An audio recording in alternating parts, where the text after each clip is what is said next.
Hello, welcome back to Heart to Row.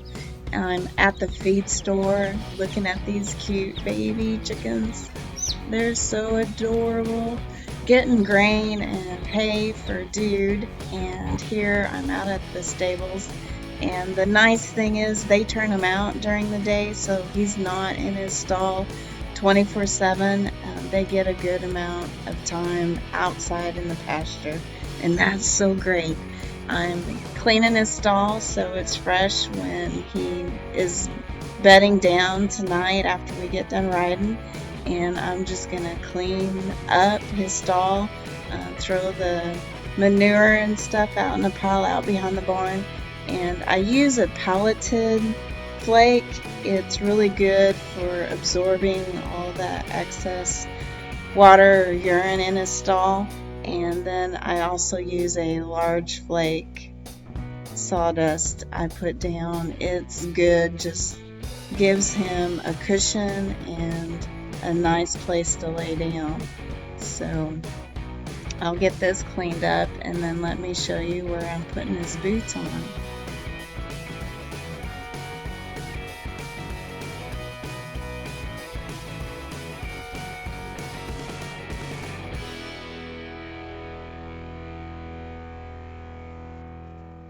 Right here's the pelleted wood shavings and also the large flake that I'm using.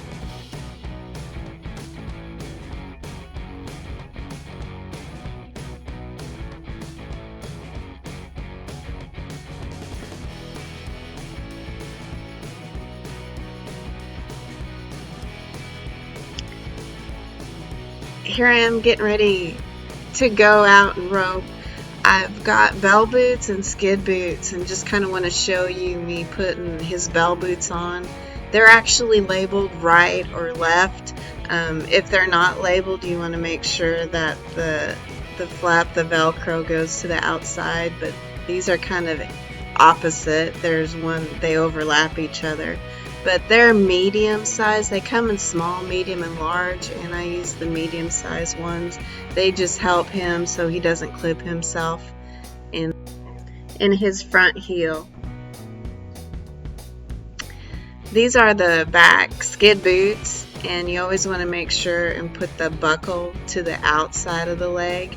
I don't put them on tight. I put them on somewhat loose. So they don't bind him, and that they're just snug. That way it protects his fetlock when he's stopping hard, like when I'm getting ready to rope calves.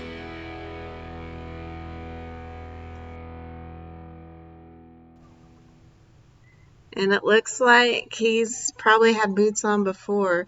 If a horse is new to having boots, gosh, their hind legs, they'll be up in the air and out and about, but he looks really good about it. Here I'm just loping some circles today, warming him up, getting him out and moving underneath the saddle before I have to rope off of him. When I'm loping circles, I want to make sure like we're loping in the left, and I want to make sure that his left front leg is leading when we're loping. And then not only lope to the left, but also be loping to the right. And again, when we're going to the right side, I want his right front leg to lead and him to move out. When we're loping, like right now with me not being used to riding, again, I'm just working on my balance. I'm pushing my heels down, working to get my butt up underneath me and in the saddle. And then just working on making sure he stays between my two hands, that my hands are low and he's staying in between me when I'm riding him.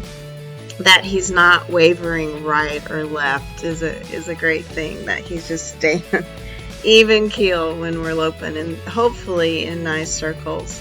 And as we do this more, like right now, I'm really having to push him loping. I mean, kick, and it's tiring me out.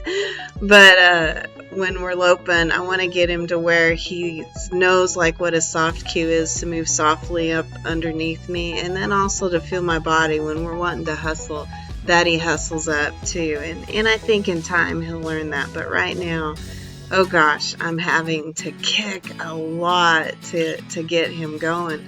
If I pick the rope up, he seems to know, like, if you have a rope, that's business, and so he picks his gear up. He gets a little bit more excited, but I just kind of want him to know that without me having to really work hard at pushing him. I want him to feel comfortable to do it on his own. And right now I've just got a bit on him. I don't have a tie down, and he's pretty gentle.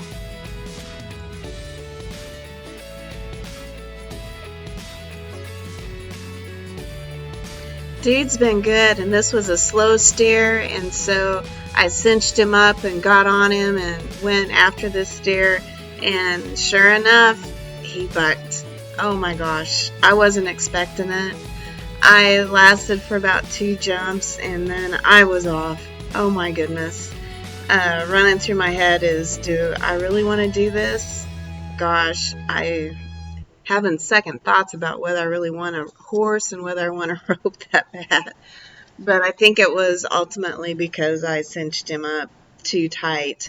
And so, lesson learned. Now every time I cinch him up, I make sure and ride him out good before I jump in the box and rope any steers off of him. But I've been roping some, and then when I'm done roping, I'll turn him loose in the arena or out in the pasture, and he's always got a roll. And that's just a good sign that he feels relaxed, he feels comfortable, and also he's probably shedding, so he's probably helping himself kind of shed some of his winter coat off.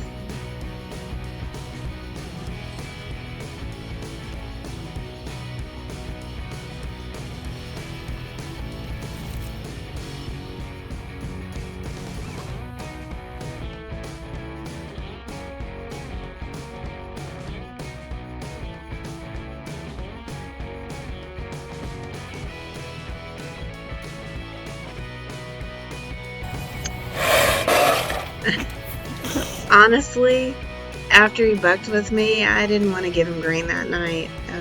I had to think about it, think what happened, what I was doing, checked my saddle, checked underneath the horse blankets when I unsaddled him to make sure he was okay, that he wasn't sore, and he wasn't sore, but he still knew enough that definitely brings hesitation in my mind, and do I want to trust him again? So it's going to take me a little bit more riding and more getting used to him, so I know he's not going to bug, because I certainly don't want him.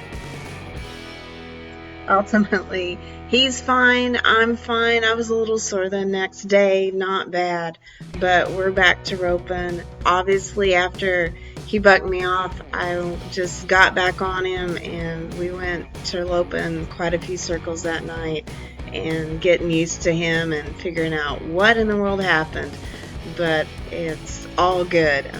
We've been roping for the last week now, and it's all been fine. He hasn't acted like he's wanted to buck again, so I really believe it was just his cinch and getting on him right away without bringing him out and warming him up good before I jumped in the box and roped the steer. So the good thing is now I know, and hopefully that's the only thing, the only quirk about him. Otherwise, I think we're in really good shape, and he's got his new bedding in place, so he's ready to go.